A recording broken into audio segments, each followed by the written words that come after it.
What interested me about becoming the police chief of St. Paul Park, first of all, is I fell in love with the community during my tour here. Small town feel, very supportive, and that attracted me to want to be part of this St. Paul Park family.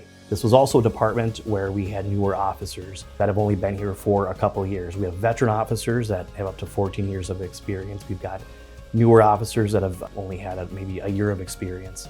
But it's a small department that's rebuilding. And with my background, I really enjoy to build people, build a team, and that was just very attractive to come here. So the day in the life of a police chief, it's the administration role of the police department.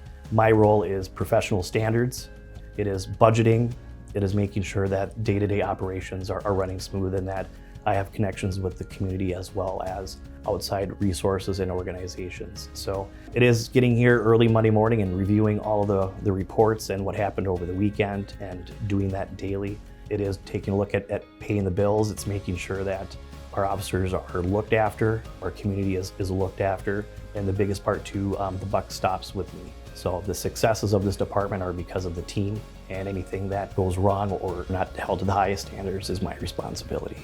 Our mayor said it best, that officers of the St. Paul Park Police Department just don't work for the community, they are part of the community in every sense of it. We're there to be depended on, to respond to your needs, as well as to protect. So I'm very blessed to be part of this organization.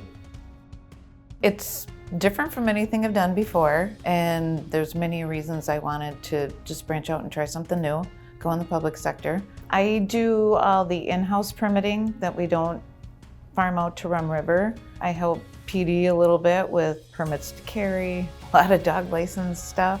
I do licensing of businesses. I do some accounting. I do all the cash app for the utilities. I do a lot with the public works as far as right-of-way permits and all that stuff. I also, the Parks and Recs Commission. I do stuff with them, with the community garden.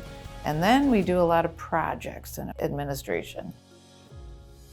In my regular job, I've never dealt with the public so much, and I actually enjoy dealing with the public, especially since I've been at the American Legion for about 30 years, so I know a lot of the community. So it's fun for them to come in and see me here. They're like, I didn't know you worked here. There's a really good team here, and they're really here to take care of the community. What really grabbed my attention was the opportunity that it presented. With the new city administrator and pretty much all new department heads, I thought it was an exciting opportunity to bring new things to the city. We all bring fresh eyes, new ideas, and pretty excited to see where we can take this small city. I spend most of my time reconciling accounts, reviewing cash balances. As a finance director, you are responsible for the budget as a whole, and you have to be able to push back on unrealistic demands or requests, and you have to think of the city as a whole in terms of the budget, not just individual department requests. And sometimes that can require negotiating with different departments, finding cohesiveness with competing priorities. Another big thing is problem solving and brainstorming. There's always something unexpected that pops up that requires your attention and to sometimes think outside the box. There is a great team behind the scenes and out in the field that really value and care about the community that they're serving on a day-to-day basis. When I started my career in public works, I started working in the city of St. Paul Park as a maintenance worker, and natural progression through training and on-the-job experience kind of led me in the direction to become next step, which would have been supervisor or supervisor type position. So when the position became available, I applied and got the position. So day-to-day is kind of all over the place. There are 5 different budgets that I manage, so a lot of planning goes into long-term planning with each of those budgets. I also oversee the staff. There's an assistant supervisor position that oversees staff too. It kind of handles the day-to-day stuff.